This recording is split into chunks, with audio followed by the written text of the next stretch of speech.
that allows them to maintain a pretty good life. So when they go to Europe, they're able to maintain the same cultural practices. But then they go to the steppes, okay? And the problem with steppes is you cannot grow food because it's all grassland, okay? You cannot farm. So now you have to change your cultural practice. So what was happening is that these people in the steppes, they started to trade with people with agriculture, okay?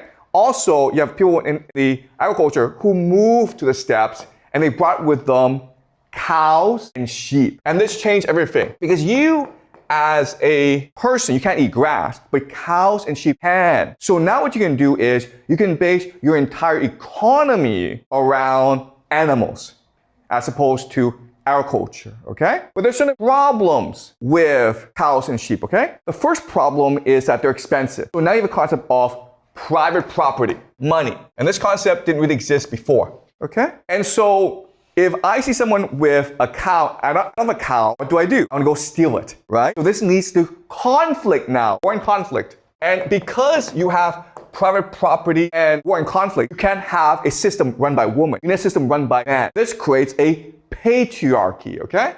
So this is a very important principle in human history. These three things go together, okay? Patriarchy, money, and war, okay? These three things always go together. Patriarchy, money, and war. Okay. So this is changing the economy of the steppes, and it's becoming different from agricultural societies, okay? And so now the innovations in order to deal with the new economy. So let's go over some of their major innovations.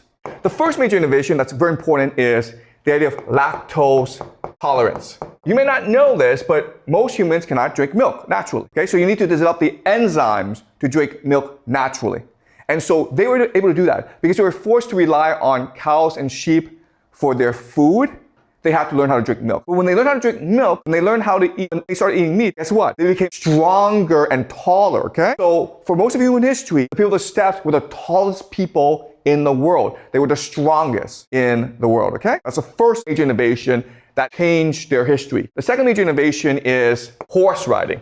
Why? Because the steppes are a huge area and it's flat, so you need to move around it a lot. Also remember, cows and sheep eat grass. So when they eat this in this pasture and they finish all their grass, they have to move somewhere else, okay? So the only way to protect your cows and sheep from other people is to be mobile. And so they learn how to domesticate horses, okay? Which is a major innovation and it took a long time. You can imagine how hard that is to do because if horses see you, what do? They run away. So how do you train a horse to not run away and let the horse ride you? Well, it takes a lot of effort. But because they had to do it, they managed to do it, okay? And so with the horse riding, now you can have another invention, which is the wheel and the wagon. Wheel and wagon. Now you can put all your stuff in the wagon and move from camp to camp, okay? You can cover the entirety of the steppes, okay? Does that make sense?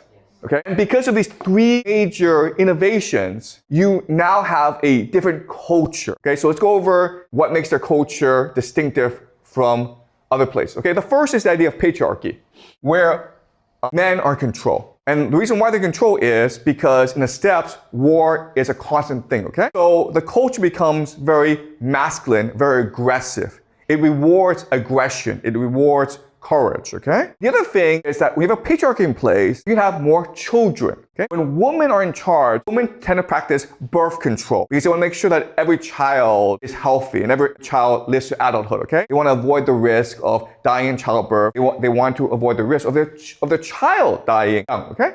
But with men in charge, it basically get women to have as many kids as possible, okay? Also remember, like, in this world, there's a lot of conflict, so you need as many boys to fight as possible. But then you have a problem then. If you have a lot of children, you have a problem of inheritance. When you die, your cows go to who, right? Now let's assume you have 100 cows. You have like 10 boys. If you are fair and you give 10 cows to one boy, well, very quickly, your family is going to be poor. And because in the steppes, the weather is bad, your cows are very likely to die, well, then your entire family could be extinct in 2 or 3 generations. So they invented a new concept called primogeniture.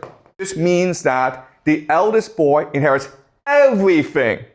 That ensures that the family can stay wealthy, okay? All right? But now your problem is, wait a minute, if the eldest boy inherits everything, what do the other boys do? Well, they have to go and steal other cows, okay? And to do that, they form secret societies, okay? Secret societies are they're basically just gangs, okay? These gangs of, young men who get together to do what? Well, they go steal cows and sheep. And what else do? They steal women, right?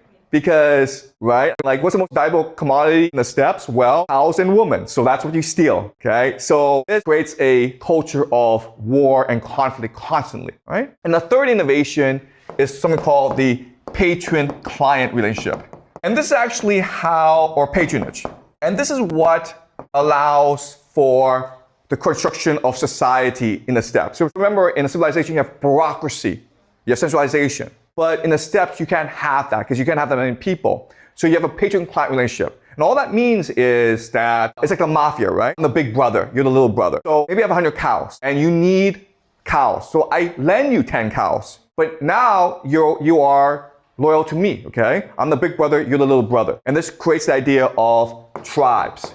Okay? Does that make sense? What's really important here is that in civilization, bureaucracy maintains control over people over debt. And so you become a slave. But in the steppes, there's no concept of slavery, okay? You're still a free, independent person, but you're just loyal to your big brother. So your big brother needs you to do something, you go do it for him, okay? So there's still a level of freedom in the steppes that you don't have in civilization. And that's why they're such good fighters, all right? So these three things are major innovations. But now that you have these innovations, you need a new mythology to justify or explain these innovations, okay? And so what they had was, they went from the mother goddess. Okay, so Mother Goddess, again, is the religion of agricultural people, the sky god. And the Mother Goddess wants you to be harmonious, okay? To be kind and compassionate. What does the sky god want you to do? The sky god wants you to conquer and exploit, okay? It wants you to destroy.